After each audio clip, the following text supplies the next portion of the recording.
inexpensive.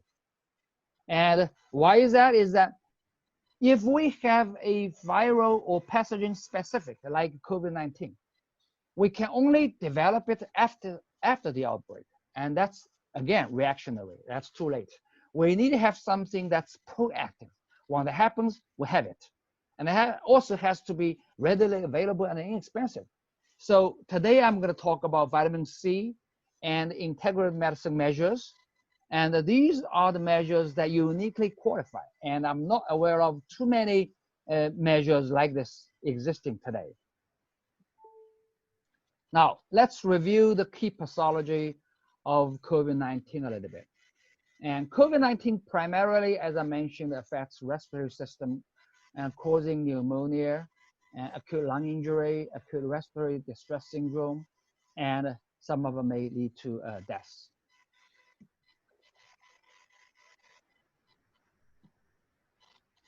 And pay attention to this, is that acute lung injury, ARDS, sepsis, and multi-organ failure, these are all non-specific pathologies. What I mean by that is that many viruses or bacteria, other toxins can cause these pathologies. These are the common pathways to more severe conditions like this.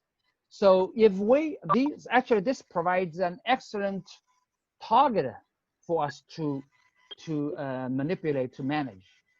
And so because the ARDS and acute lung injury, please mute yourself, okay, because the background, you will interfere with others.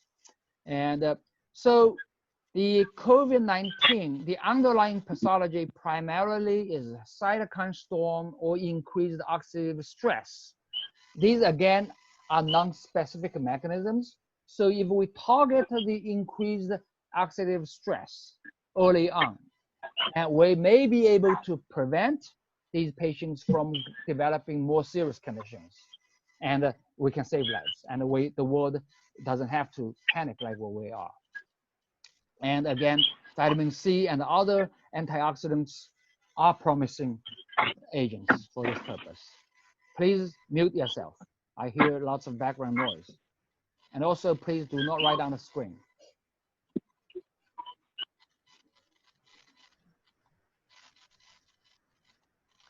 Okay. Yesterday, I mentioned in my NIH talk that vitamin C deficiency is a key finding in many chronic and acute illnesses. And here, some of the data showing here, the vitamin C deficiency is common in ICU patients, so the critical patients. 40% of ICU patients have scurvy level of vitamin C, which is nearly zero, okay, very low. To diagnose the literature reports, I've never seen literally a scurvy and that I know of. Actually, right now we know I'm seeing scurvy everywhere. People just don't realize that. And the remainder of those 60% patients in ICU, sepsis patients, have vitamin C deficiency, severe deficiency. About half of the non-septic ICU patients also have vitamin C deficiency. And like I mentioned earlier, my primary interest actually is in the chronic disease management or prevention or anti-aging, because as you know, I'm approaching the age and I want to, life is good, I want to live long and healthy. So prevention is worth a lot to me. So I'm more interested in the chronic disease management in an integral medical way or also molecular way. Now, so we know vitamin C deficiency also widely exists in diseases like metabolic syndrome, diabetes, hypertension, and coronary artery disease, as well as cancer. Okay, those are very critical. Now, talk about pneumonia, the key pathologies of COVID-19.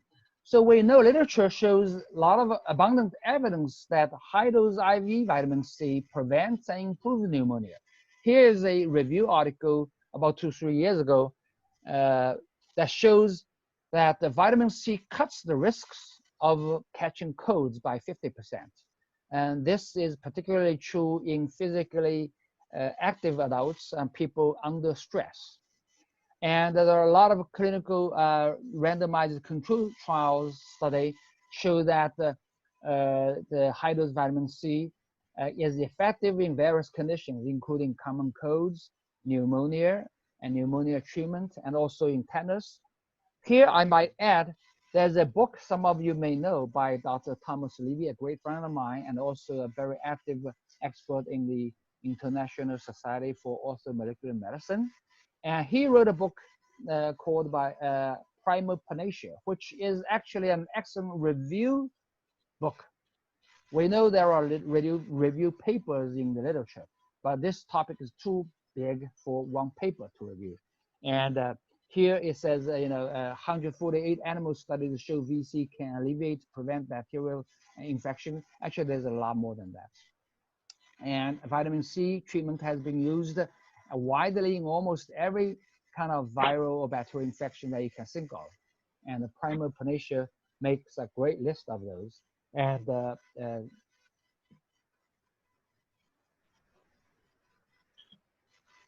okay, now here's another review of high-dose IV vitamin C that shortens mechanical ventilation. So people in ICU with lung problems, and they will go on mechanical ventilation. And here, when we apply high-dose vitamin C, you can see that high-dose HD-IVC can shorten patients' time on mechanical ventilation by 14 to 25%.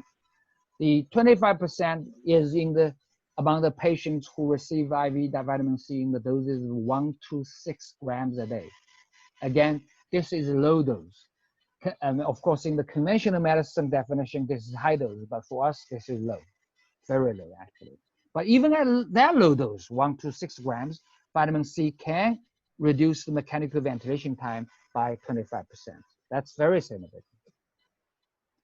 And also here, high dose vitamin C can prevent multi-organ failure.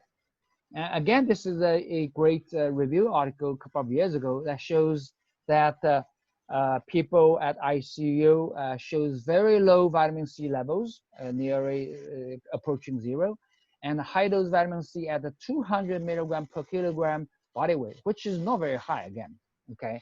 This is 0.2 gram per kilogram of body weight. Now for somebody who is 50 kilograms body weight, that's only 0.2 times 50, that's 10 grams a day, okay? It's higher than before, 10 grams.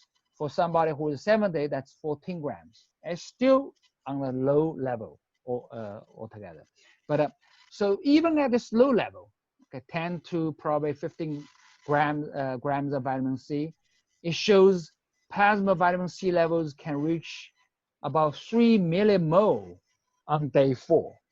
Now let's put that number into perspective. Ordinarily, people eat a balanced diet may be able to achieve a vitamin C plasma level in the blood, vitamin C level in the blood of 70 micromole. 1 millimole is 1,000 times of micromole. So 3 millimole is 3,000 micromole. Okay, that's 3,000 divided by 70, that's about 40 times. Am I right? Yeah, over 40 times higher. So, and for scurvy, again, the vitamin C level is less than 11 micromole. Okay, so even at that 0.2 gram per kilogram body weight, you can achieve a pretty high level of vitamin C plasma level. Now, talking about ARDS. ARDS is the key mechanism of pathology underlying COVID-19 severe critical cases leading to death.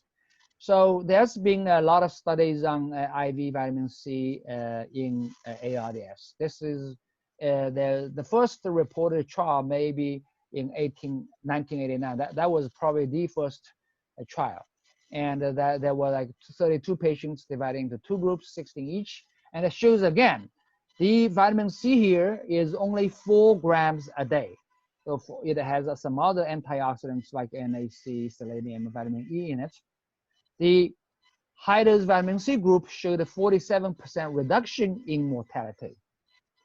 Another study in 2016 studied 96 septic patients that showed high dose vitamin C. This time is 6,000 milligram or 6 gram vitamin C. It also has hydrocortisone and thiamine, which is B1.